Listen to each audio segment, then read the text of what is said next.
Hello, so nice to talk to you. Hi, nice to speak to you too. So I just wanted to jump right in. It's Wolf is an incredible, intense movie. It's so beautifully done. But first question I wanted to ask you was if you were an animal, what animal do you think you would be? Well, it's funny because my company is called Feline Films, and friends would say that I was cat-like, and I have a very special relationship with Wildcat as a character. But the truth is, I've thought about this a lot since making the film, and I'm torn between a seal and a fish, really. Actually, yeah, because I do love the water a lot. And but then again, also like I like the fact that seals have the ability to be in both, both on the shore and in the water. And I was looking at all those seals in Ireland when we were shooting. I was like, these guys have a great life, actually. And they're also like quite sort of like intimidating. So they have a feisty streak as well. And they're very clever. And I also like salmon. So yes, I think maybe a seal works well. Yeah, no, that makes a lot of sense. Also, it's so funny because you're like, oh, they're very sweet and fun and they're in water and out of water, but they also have this ferocious side, which is kind of what your movie is all about in this, or it really rests at the heart of it. I was so impressed by how almost clean and scientific everything seemed, but then there are these horrific images throughout that are like, whoa, that's incredible, so powerful. And so I was wondering, from your perspective, what allowed you to control this very objective view of this identity drama? When you say what allowed me, as in like what pushed me to like shoot it in that way to Yes. keep the objective.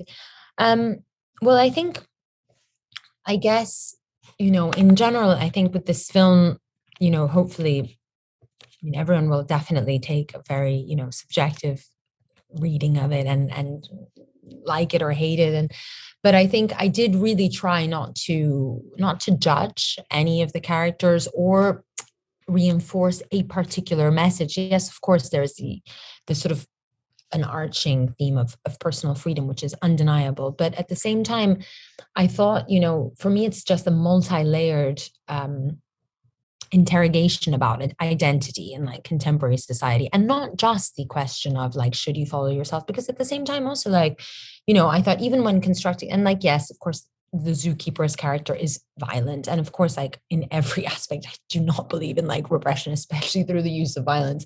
So there are certain points of views that are undeniable in the film, but at the same time, I also tried to give like Paddy, like the actor obviously playing zookeeper, like reasonable discussions, and sort of like make him at times, I hoped, almost, especially at the beginning, like almost like a mirror perhaps of what the audience could at times feel while looking at kids, feeling that. Because I think, again, if you're opening up the question by also like not giving an immediate definite like answer, it makes those themes just much stronger by the end of it. So by being a little bit more objective at the start and clinical, I felt like then the audience could feel something stronger by the end. If even for a moment they're like, yeah, like actually he is right, like, what are they going to do, how are they going to live, what's going to happen to these kids. So yeah, so I think that was the idea, was to sort of give people the option to sort of think different things in different moments of the film without me immediately saying this is right and this is wrong and this is how you should feel.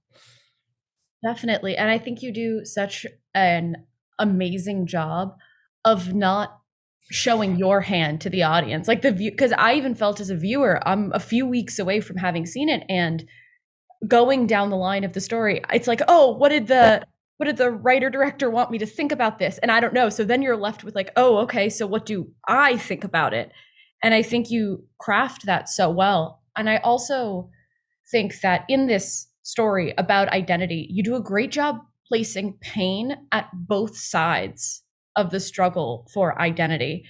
Do you think the quest to find yourself is inherently painful? And can you think of a time in your personal life that you truly felt this? I mean, I think, I think to a certain degree, like we, we're all searching for ourselves, and we're all, so like specific and unique. And I think, every single one person probably feels like misunderstood and lonely to a certain extent. And I think that battle of trying to kind of please or fulfill expectations or sort of fit into the world, I think is, for want of a better word, because it is so cliched, but just the most universal feeling that any human can have, any human that has to exist in society and measure up to, like, education systems and working systems and relationships with other people. And although, like, there wasn't any like direct comparison, like a direct point of reference with my life in which, like, I found, I was like, oh, this is like this, and that's why I'm writing this film. Like, I think the fact that,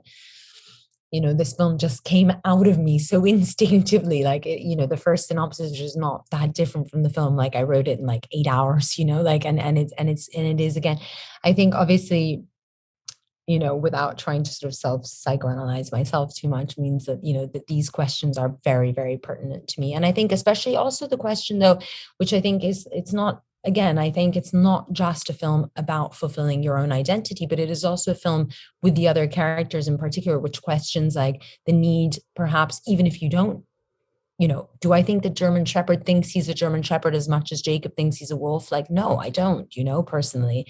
I do think, however, he's like an intensely vulnerable, lost teenager who has projected his perhaps fears of abandonment or not fitting into society, or the fact, maybe he was very lonely, he was homeschooled. I don't have all the answers to him, or definitely don't want to give them, but, onto a German Shepherd. And that has given him a sense of fulfillment. So I think, there is a duality in the film of like both being yourself, but also like this question of like the masks that you wear to be able to find a self, and I do think that's like, quite an important tension at the heart of Wolf. Absolutely. And I thought you brought up the German Shepherd and him compared with Jacob's character. Was there a reason, not even a reason, but did you, how important do you think the specific characterization of the different animals was to the story? Like, why did you pick that menagerie, if you will? To be honest, like, really, I just chose the animals like again, like very instinctively, like even Wolf, like there was no reference, like there was no sort of thinking about like werewolves or, I mean, again, they just, I was like, oh, he's a, he's a wolf and she's a wild cat and he's a, they, I guess, like, yeah, I take such joy in writing, and it was like definitely one of the most like probably like pleasurable scripts to write, like, and all I can think of is because it was like interesting and fun and stimulating for me to think of them, and I just kind of stuck to them. But I guess what then happened afterwards is that, it was almost like a process of kind of vomiting ideas and sort of constructing the world, and then obviously, constructing structure and character and so on, and then kind of really, like, when I started thinking about working with each individual character and also developing them further, then their animals became very important. But almost it was like working backwards. So it's like, okay, so Rufus thinks that he's a German Shepherd, and he does act like quite like dog-like, in his own way. So then it kind of like the animal like informed the way that the character was going to be or was going to speak, and also like what needs, like, like what does a dog need? Well, like, a dog wants to be like fed and loved and seen and stroked and patted and heard, and so that kind of like created Rufus, as a boy, and created his like his own, issues and his backstory. And with the duck, who, like, unfortunately, like, he was a sort of featured much more in the script, but like, again, editing necessities and so on reduced him. But, I was like, okay, he's stuck and he quacks. Like, why does he quack? Actually, maybe he has like a speech impediment, and actually he can't say words, but he can quack. And like quacking is the only thing that gives him solace. Like, it's his only way of communicating. So then there's so many like hidden secrets, like obviously in the film, that I like, unfortunately, like, I know and didn't kind of make it to the final thing. But yeah, but sorry, convoluted answer, but I hope you got that. No, that's a great answer. And also, it's so inspiring and interesting to hear how the writing of this was so instinctive for you, especially when it's all about people who have species dysphoria, who are acting animalistically. So that's very interesting. What really drew you to the species dysphoria?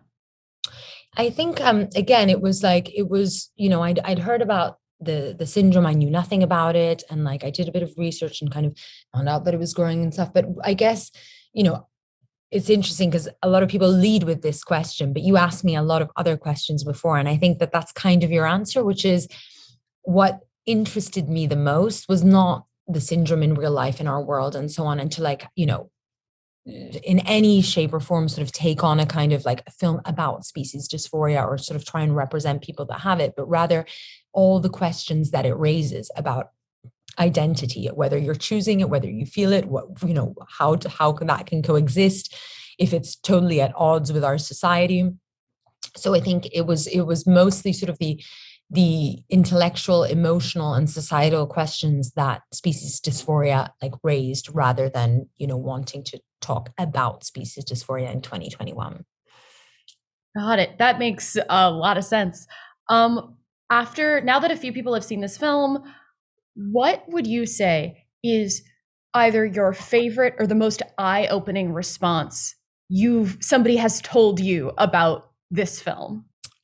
Eye-opening as in something like that, you know, that has made me question the film, or, you know, happy about thought, like what would, in what sense eye-opening? I would say any way you interpret it, but just something that someone said to you about what you've put into the world that has in turn stuck with you. I guess, well, I guess, you know, like it had been brought up before that, you know, there's comparisons with gender identity issues and so on. Like this is like something I was aware that, you know, people kind of connected to the script. What I didn't um maybe realize is like how much, because again it wasn't the way that sort of like it was conceived. Like again, it was a film conceived very much a question like identity in general, you know, and whether in whatever sort of shape or form, literally. But I guess it's been, yeah, it's been I think it's been interesting. It hasn't been like one particular person, but to see so many reactions, like, you know, like find sort of like solace or relate the film to gender issues. And obviously I think that, you know, yeah, that was, I guess, like, yeah, very, very interesting for me to see. And kind of I'm glad that, like, you know, there's definitely an audience that has felt like sort of like comfort in this, and in finding this kind of connection with the film. Amazing. All right. Well, thank you so much for talking to me. Congratulations on your film. Thank you. Bye.